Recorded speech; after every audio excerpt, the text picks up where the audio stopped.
Crom Update, episode 19. I have Jason Schoonover back here to show off where he's at on his Crom the Barbarian pinup. Jason, good morning. Thank you. And how are you doing? Good morning, Kurt. I'm doing pretty well.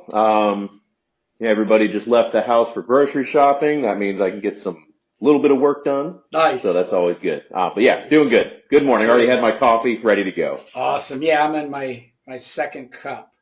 But right before we were jumping on, and you brought me to a perfect starting point, because I just want to say how impressed I am with your posting of what you're doing in your artist studio space to Instagram and YouTube. So much you did something I've been wanting to do but have kept forgetting to do, which in your last YouTube video, which was the update for your Crom pinup, you tagged me. Right, so it came through the notification and I was like, yes! Because just so everybody really understands what I have instigated here, I am working on a revised edition of my 2018 Crom the Barbarian, where I'm taking my ballpoint pens and I'm turning them into these more value-centric stuff that I've been working on with Jacob They Sober. look beautiful too. Thank I'm you. loving the value work on these. Thank you. But I have come to an impasse. I had come to an impasse prior to getting involved in doing these pages and reprinting. Is I want to build a community, and I just don't want the community to be just, let's say, sword and sorcery barbarian centric. Obviously, that's a stone for what we're all kind of going to stand on and leap off of. But I chose to, take a chance and reach out to you and then another individual by the name of Robert Dodds. Adam Dodds, who I just finished up a recording with, and you got to meet, which was really nice in passing for recording. But yeah, his piece is looking good. I'm looking forward to more future conversations and we were just art nerding about Jose Munoz, Alex Skinner, and Untitled 9 by Cy Twombly. So I mean, I walked in on you guys talking about Cy Twombly and Lars von Trier. I'm like, oh great! I just recently had the gall to rewatch Melancholia, so it's like fresh in my mind. Wow. Man. Damn. So Melancholia is like easily like top 10 movie for me, but it's one of those things where like, you have like experiences in life and then you see like a movie and then it just like, all right, this is almost emotional manipulation at this point, it's one of those that gets me pretty good. That's where we were off camera talking about it was, one of the hardest things to do as an artist is to humanize your work. In other words, put something out there that, like I was talking about the first time I encountered modern art at the Museum of Modern Art when I was 19 years old, and my first visit to the MoMA, and paid my ticket, went around the wall, and the first and only painting I saw was Cy Twombly's Untitled 9, and I'll throw that up so everybody can see it. I stood there. We only had 45 minutes to do that museum because we had to head over to the Met. I stood there enraged for 45 minutes. I was 19 and it was only on... A child scribbled it. And how could this be art? How could this be art? And then working on a project when I was 37 years old, went back down the abstract expressionist rabbit hole and came out at the back end of it, which is Robert Rauschenberg, Jason, John. Oh, I love Jasper Rauschenberg. Jasper Johns, one of my all-time favorites. Jasper Johns and Cy Twombly. And so I was like, wait a second, I gotta get a Cy Twombly art book. Let me grab something. So I bought something off of Amazon. Yeah. Amazon was new at the time, so I bought an Amazon book for like pennies on the dollar or whatever for it. Got it, and about 8 months into my project, I went, oh, that's what this is all about. he wanted me, Mm-hmm. he wanted me to feel whatever I felt at that point. And I just was this dumb college kid, dumb college freshman, wandering in thinking I was this, that, and the other, and I wasn't. And he got me. He got me in that sense, but he's literally my favorite artist, if I have to use that term, only because at the Philadelphia Art Museum, he has a series of paintings they own called 50 Days at Ilium, which is based on the Iliad, the Troy and all of that. Sounds good. I'm actually going to get a copy of the book because I'm tired of driving to Philly to be in there, to stand in there. But he's doing what I would hope I could get to or close to it. I'm not saying a room full of my art in the Philadelphia Art Museum, but we've all had some touch.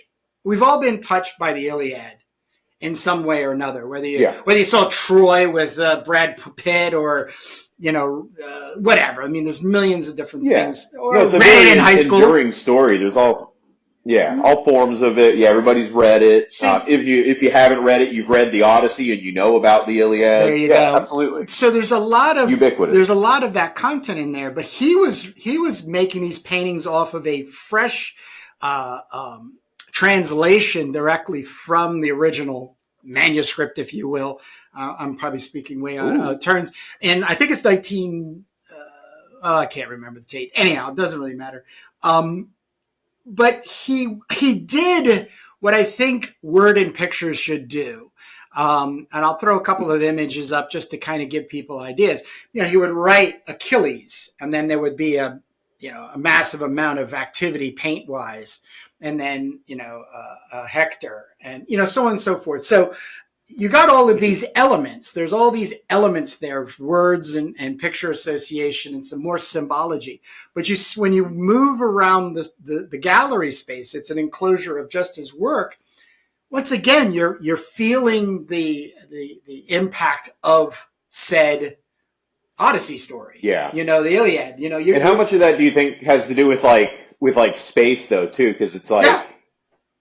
I understand the convenience of having the book, and if you've already seen it or whatever, you can kind of, go back to that memory of it too. But it's how much of that do you think is having to do with the being surrounded by his work too? I think it has a lot to do with it, but I kind of compare it to, I'm not going to just use my work, but I'm about ready to get into this Wonder Woman Dead Earth by Daniel Warren Johnson. And Dan from Rave Sensation and Jake and I are going to get together on the 3rd of March, and we're going to review it together. But there is for me a similar transportative quality that really excellent comic books, even books, can do, or a movie, where all of a sudden you're not here anymore. You're there. Yeah. Oh, yeah. And it's so... I think it can be... It's powerful. Yeah, it's so powerful, but I think even nowadays... No, it is. It's inexplicable. No, I mean, so a lot of my experiences now are kind of squaring frustrations about your own childhood, and I'm a fairly new father, I got a 5-year-old and a 1-year-old, but during the pandemic, my now 5-year-old was just getting in the movies, and the movie Ponyo was her favorite. We watched it every day for 2 months. And it's probably a mixture of I had this nice bonding time with my daughter and it's her favorite movie and we watched it a bunch. But something about that movie was I can hear the soundtrack, certain songs on the soundtrack, and it'll make me tear up. And it's not just associated with that memory of my daughter. There was some really deep down stuff about my own mother, but it's it was able to capture all these things just in the way that it would frame shots and motifs it would keep coming back to, as far the idea of reflection, Ponyo being a reflection of Sosuke, and how they're constantly framed looking in the water, so there's usually some sort of reflective distorted property, doubling of the figures, it's such a beautifully layered movie that like, I don't know. I'm getting a little choked up even just talking about it now, but it's one of those things like I 100% know exactly what you're saying. It's a very powerful, kind of experience when, it kind of captures that and, kind of forces you into that position of like, no, you're going to have this experience, whether you want to or not kind of thing. Well, to segue to your version of Yeah, crime, sorry. no, because I think this is a pretty good segue. You're doing something similar to the Cy Twombly 50 Days at Ilium by using Mhm. a Renaissance painting of David and the severed head of Goliath. So I want you to keep going, but now start talking from your vantage point of having this reference Yeah. point at your art museum. Yeah, so I mean, it was just complete happenstance that I went to an event called Arts and Drafts. It was like an after hours, they open up the art museum and there's a party, but you could still go and see the paintings. So I went and looked at the paintings, and I had seen, it's not like a super remarkable painting or anything. It's just one of the many paintings that you see in art history books, and for whatever reason, like a couple of other Renaissance paintings. Like the other one that really sticks with me is I can't remember, forget it. But anyway, I saw it. I was like, oh, I've seen this in a book. Sat down and sketched it for a bit, which is in my old sketchbook here right before I finished it, so I can frame that up here for y'all. Oh yes, just real quick, nice. Fountain pen. Sorry, I got my thing on like a L bracket here. We can get it for a detailed shot maybe. Ooh, but nice. yeah, just like sat for like maybe half an hour, 45 minutes and just kind of sketched it and killed some time before my buddy got there. And then sorry, I'm going to try to do this without turning my phone off here too. There we go. Okay. So I saw it, kind of forgot about it. It was in the back of my mind as a thing I did. And then after our conversation and you brought up like, oh, it would be nice to bring like a real fine arts bend to it. I guess the word like fine art brought me back to like, oh, I went to a museum recently. Oh, I saw this at the museum. Oh, it's David and Goliath. Hey, that's like sword and sorcery. He's called by God. Yes. So like there's the element of fate. Yes. There's the element of like going up against something. I mean, it's the story about going up against something much bigger than you and the odds being stacked against and not understanding, like even the story after Goliath where he becomes king and his like, interactions with, there's tons of other adventures, just like how Crom has like tons of other adventures besides like slaying a giant, like things happen, or even Conan, it even mirrors like some of Conan's thing where Conan's like, I'm destined to become king, but this is not my kingdom. I will learn it in this way. Woo! Like, I'm reading through the Savage Sword of Conan and that's constantly coming up. So it's just one of those things where like I for whatever reason, I get hung up on these like little synchronicities like that. And it's not very useful in normal life because everybody thinks I'm making connections where they don't exist, which is very possibly true.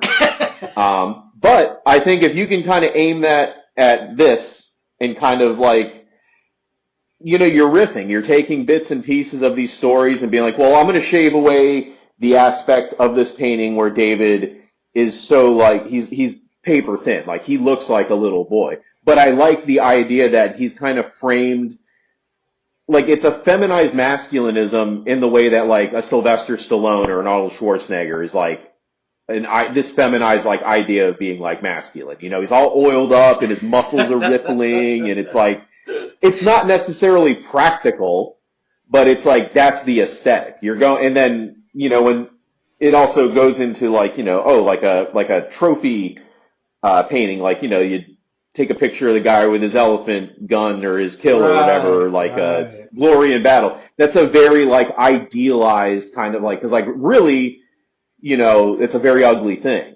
but it's like, it mirrors the escapism, I think, that you get with comic books too. And then like after reading your introduction about Crom being like the inaugural, sword and sorcery comic book, I was like, well, let's go back even further. Sword and sorcery. Like, I was raised pretty Christian, so I know the story of David and stuff like that. I think it's in your forward where you mentioned he was like, he predates Conan and such. Yep. But I was like, yeah, like we'll go even further back. Like a lot of these archetypes are embodied in the story of not only David and Goliath, but I think King David and like his, you know, really, I mean, like really, I think it's like he's called by fate and it's a fate he doesn't really fully understand. And he makes a lot of, at least in David's case, makes a lot of mistakes, but is still like, you know, redeemed by God or by fate or whatever to be a great man. Yeah, Old Testament is really hard to put down once you pick it up and start reading it. I mean, I know for myself, I have done 3 heavy duty sessions for weeks. And once again, I'm dyslexic, so you know I have to kind of jump around, and I need pictures and stuff, but I end up doodling. I usually keep a copy of Gustav Dora's etchings, the Dover collection off to the side, and I'll go to that and for that, you know. But you know, just even on another whimsical thing that came to my mind was when Crom did our Crom did Genesis, the Book of Genesis. An illustration. That's the other thing too. When I worked at Barnes and Noble, I would always steal that and bring it behind the register so I could read it. You know, and I don't want to put any words in his mouth, but I've seen enough little illustrations where he took the challenge on. You know, I mean, he really did. He was not anything. It's remarkable. And I really do feel that he was trying to do the art thing, the fine art thing. In other words, get you to react to it. Well, however you're going to react to it. Yeah. You know, whether it was him, he wasn't allowed to do it. Embellishing anything. No. He's taking the words just as they're written, and he's like, well, it's a snake with arms that walks. I'm going to draw a snake with arms it's literally like, it's remarkable what he did. And the great thing that and like you said, like, doing the fine arts thing, but bringing it in a way that I think, like, to comic books. Yes. I don't want to say it legitimizes comic books or whatever, but it's one of those things that demonstrates, like, comics can do this too. And it can be, just as engaging. And it's still silly too. Like, it's everything our Crom does. It's big, bodacious women. Yep. It's depravity. It's silly. But then it's like, well, he's not, like, all the criticisms that you could have of our Crom, you can't have on the Book of Genesis because he's not embellishing it. Correct. Really, it's pretty reined in as far as Crom is concerned. Yeah, I mean, that pretty much reined in the right way. Yeah, it puts him on the mantle, you know, for artists, and you know, I think it then becomes a duh moment where you don't have, you know, how can you not have him in the Louvre and the Metropolitan Museum, you know, all the places that he's been getting that notoriety, because when an individual can honestly, with clarity, express themselves, and that expression, and it doesn't have to be one for one. Like, I don't think Cy Twombly's Untitled 9 was painted for me to be angry. I think he did have some things in there to get people riled up, but now when I look at it, it holds a lot of that original emotional primary reactions. But now I'm so into the black and white, or there's no black. It's you know, almost not white on gray, like chalk on a chalkboard, and the repetition and the movement and the feel and the sublimeness and the serene, you know, yada yada. But you know, getting back to the point of, you know, I'm not asking you or anybody involved in this project right now, or even down the line, you know, goal being, you know, I want the art to really give an emotional impact, you know, for Crom. So we have to uplift. I'm not doing that. I still, to deflate this whole conversation, just want to have a fantastic time. I want to approach it. Now you're doing exactly what I hoped you were going to do when I sat down. When David Molina was like, "Oh, you got to ask Jason Schoonover to come on," and I'm like, "Yeah, I'm thinking of it, but I don't know if he's going to want to play with Crom." But in my head, would be like, he has to put the fine arts thing. He's gonna do it. Sure. Now, was it Dave? Would you show me, like, I started seeing the stuff on the David and Goliath thing, and it was that school of Caravaggio kind of feel. I was like, this is like drop the mic. There it is. Yeah. Go. No, it's like you got Italian Baroque. Yeah. Go. 1500s. Go. Just take your time, make it look like an etching, I think. Oh yeah. And so it's got everything you need too. It looks more detailed than it. I'll tell you what's really interesting about the painting though. It's there's a very heavy contrast. It's very chiaroscuro, strong shadows. Yeah. But like what I'm finding too is I'm, zooming in on GIMP here. And I'm like, wow, there's like a lot of subtleties in these light areas. So it's like a real challenge to, get areas like, let me zoom in a little bit here, like the chest and stuff here without overhatching it. Because like I said, that's one of the problems I used to have, I feel like, and I still can do it, but it's one of those things where I've kind of turned it into a game as I'm like drawing to where I'm like, okay, how far can you go without going too far? You can always go darker, you can't go lighter. So that's like my mantra every time. Right. And then the other part that I'm really happy with is the sword. Because originally in the painting it's a sling, which is nothing like a sword. So I was like, well, how am I going to not only make up a sword, but like have it lit correctly and like not make it look like it's standing out. Right. I think I got it here. There's a couple of areas I might have to go in with gesso here just to differentiate it from the tunic. And then now this is going to be my big trouble area is the blade, because I definitely don't want the hatchiness on the blade. I want it to be nice and sharp, and I possibly, even just to make it different than the rest, even break out the ruler for some of these hatch lines. But I don't know exactly how I'm going to handle that yet, but that's one of the things that's been very helpful. I will share a tip if anybody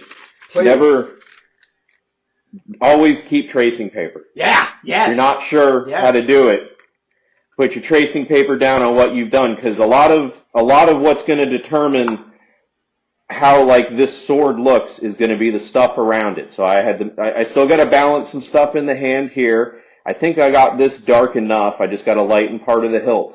But creeping up on this, I would not have been able to do. Oh, wow. Without tracing paper. Yeah. Even this area right here, I decided to go right in and I completely messed it up and had to gesso this whole area, which you can't see. Yeah. Because it's a very dark area. But it's one of those things where, it's very fun problem solving. I find it to be. Yes. And it's a good way to look at a painting that if you really like a painting, try drawing it, I would suggest. I think that is, one of the best things you could do to understand it. I cannot agree with you anymore. And you're bringing in, I think, one of the true magical skills you have to have as an artist, which is problem solving. You have to get yourself into a problem in order to solve it. That's your job as an artist. Exactly. Your job as an artist is not to have some janky style that's adjacent to Disney, Miyazaki. That's not art. That's not art. You could have your influences, but don't get me wrong. Sure. You're not ever going to be Miyazaki. You're not ever going to be, none of these guys. Yeah. You can have things about your work that definitely shows that you are inspired by them, but it's one of those things I look at it like, you can, I think it's a good thing to reach to be like, well, I do want to be like Miyazaki, because even your failure to be Miyazaki is going to end up, it's yourself that comes through. It's your eccentricities trying to reach for somebody else's eccentricities. Yes. It's like if you photocopy a 1,000 times, that's the kind of slight deterioration or difference that I think where personal style and stuff forms from. And it's language. You're using language in order to convey said art thing, the comic book, the illustrations, so on and so forth and stuff. Jake and I over at Turbo Pit Fighter, we just did a recording yesterday for Comics That Influence, and I brought Philip Droulier to the but he brought dang it, it was Knight, Martin Knight. Oh crap! I'm gonna have to flash up what it was. But a cartoonist I've never seen before. Very Fleischer brothers. Yeah, I would say the name's not familiar. Milton Knight, and it was I think it was Hug. Anyhow, I'll flash everything up so we think. But the real point of it is there was all of that cartoon language. When you got bonked on the head, you have stars and the wham and the crash and the zing and the zoom. And that's all that integration in there to move us through, said picture plane. It just happens to be, in a comic book that you're reading like a story. And zoom, zang, and bam, and Tweety Bird over your head because you just got knocked out with some stars is a visual language. It's just how you use it in order to then transmit said hoping to get you to react, fill in the blank.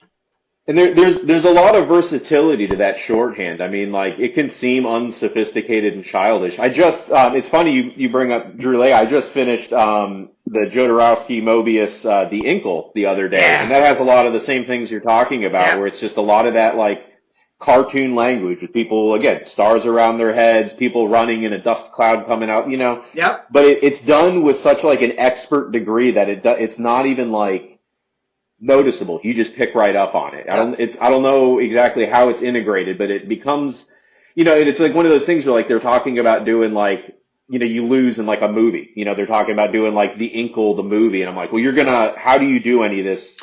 Unless you're going to do an animated feature, like I don't know how you would do that and still have it feel like The Inkle, It does. It's more than just the story. Yeah, and it also brings, the whole comic books and movies are completely two different platforms in storytelling. And yes, you can lean towards each one, and I'm not opposed to them, but I think the failure always is relying too much on one to the other in order to do your story. So, with special effects and even AI now, I think it's going to be pretty interesting. And I think, just the Dune movie that Jodorowsky was never able to make. I think this is his ability to, because Inkle was definitely the output, the revving of their engines to get them, and they just kept going, and somebody published them for it. And it is got to be one of the top 5 greatest, kind of sagas in comics, that everybody should have some kind of connection to. But one of the things I asked Adam, and I want to ask you the same, is a story coming in and around the image? Like, are you kind of not like to write and illustrate, but just in your mind to keep playing, like how said David / Crom has gotten to here, and where is he going with the head of, whoever's head you have there? I would say, absolutely. And I'm kind of like, the way I'm looking at it is more or less like, again, just kind of like a Venn diagram of like Crom the Barbarian as like a sword and sorcery kind of hero archetype versus David and Goliath or King David or whatever, and just being like, well, say if you put Crom in David's place in the story, like that's kind of how I'm thinking about it. Nice. So Crom, maybe he wasn't a meek shepherd boy. Maybe he was, the one person in this army that wasn't afraid of Goliath and was like, can't get close to him with my sword. His reach is too good. I'm gonna throw this stone at him because I don't need a sling, Yeah. So it's like, how would Crom solve the problem of Goliath? And then, and then again, I've been reading The Savage Sword of Conan, so like it keeps coming back up like, oh well, maybe he'd be destined to be king just like David as well. And so after the slaying of Goliath, I think the posing with the head, I do see this head as Goliath. I got the head kind of sketched in here. Wow. Put the little stone, indent in there too. Yep. It'll look better once I get the value in. So yeah, I've just been thinking of it as more of like, what if it was Crom in place of David. And then just like kind of like cutting away the bits of the story that like, well, Crom wouldn't do this because David's characteristics are more like this. But otherwise, like I think you can have a pretty much like hit the same beats of the story, Right. you know? Right. But yeah, just kind of again like just kind of taking it and be like, oh, make it biblical, you know? Yeah. Make it bigger. Yeah, I don't know. Well, we're gonna find out, right? Yeah, we'll find out. I think this half is going very good, and I did not mean for it to go like as big as it did. Like I sketched out the figure in pencil, and I liked the drawing too, and you know the hand went off, and I was like, oh well, I guess I could just like tape another one, but it's gonna be too big. Just keep going. But I liked the drawing. Yeah, I liked the drawing too much to erase it and make it smaller. I was like, no, it's already. If I need to like crop it or something, Jason, what I'm thinking is because you'll have 2 pages basically. Let's say a double page spread. You take the one on the left and you use it as the cover, right? But then when you go in on your title page would be then the head of whoever, and then whatever, that would be sick. Whatever goes on in there. So don't worry about anything. Like I say to everybody, that was the one thing I was like, damn, I don't want to mess up first printing here. No. I love that kind of challenge. Because now you're actually helping me in a major question I've had for integrating. I want to give each of you guys let's say a shout out page, like an advertising page. Yeah. So that goes comparable for, so whatever you would do on this page, and this might actually be that second page for you, which would then come in immediately. Yeah. Which then for everybody else, I would do that first page for them. And you got a QR code. Yeah. You got a QR code to go to your website, and who you are, and where you're at, what you do, and then. But now you have plenty of negative space above Goliath. And you have the other half. You have the other half of the cover as that. It's genius. Yeah, I think it'll work. It always does. I'm glad you got a solution to it already. Oh yeah, I love problem solving. That is my number one thing to do, no matter what it is, whether it's art. Oh, good. I love to make problems. Oh boy, all right. But do you have any questions for me that have been burning in your head since the last time we got together? No, I can't think of anything other than I think that conversation just came at the right time. Good. And Good. Yeah, I'm just gonna keep up the pace with what I'm doing. It is slow going, but like I do a few hours every day, and it I think I'll have it to you on time. It shouldn't delay anything. Good. Yeah, like I said, I'm looking towards a end of March call for all art. I'll most definitely going to put something. I think I should have it done. I'm going to put something together as an email next week, and then kind of get the feeling for everybody. And then move forward, because I am on the fourth of four stories, and the sacrifice is 10 pages long. I have just completed the ink washing this morning on the last 2 pages. So beautiful. Next Monday, well, not next, but Monday, I will start hammering in my darker line work and all the fun that I do there. That really does look so good, Kurt. It brings not just the depth, but like a lot of, like in that second panel there, like so much movement to it. Oh, it's great. Yeah, thank you. I'm excited to see the whole thing. I'm having a good time, and I'm keeping the stress low. So, and that's the important thing. Exactly. And we're keeping it honest. But other than that, as I'm also telling everybody, which also shouts out to anybody watching, Jason's vital links are in the description, which is his website, his YouTube channel, his Instagram, because he has just been hammering out the videos and sharing with us. Oh yeah, I've been on top of my game lately. It's very inspiring, and it's like I said, reaching back to why I set this up primarily. Number one, build a community around like-minded people, or if anything, keeps us all motivated and moving towards a set goal, and then we'll see what comes from there and move to the next. If I could say one thing about my YouTube, with the idea of community building in mind, and, we can't all live in the same town. That's an impossibility that all of us being interested in the same thing would be living in the same place. But I try to keep a very calm, quiet atmosphere on my videos on YouTube. At least the more recent ones, I waffled back and forth whether or not I wanted to like incorporate some sort of deep breathing stuff. I'm like, no, we'll just try to keep it calm. So if you need like a drawing buddy for like 20 minutes, nice. Throw on one of my videos. Nice. And they're not overly obnoxious. I talk a little bit, but not too much, and it's not usually irrelevant to what's going on. Right. So, right. And nice quiet tones. I feel like I'm always yelling on your podcast, and it's very much the opposite on my channel. Well, I feel that way all the time too. I have a tendency. Yeah, I'm just very excited to be here. Exactly, me too. But I want to give you the rest of the time you have left before your wife and the kids get home from grocery shopping to put some more ink down. I can't wait till the next time we get together to see maybe it being completed. But if you want to jump on between that time, just reach out to me, and we'll set it up. But that's all I got, Jason. Nose to the grindstone, my man. Absolutely. So take care, and I look forward to seeing you soon again. Sounds good, Kurt. You too.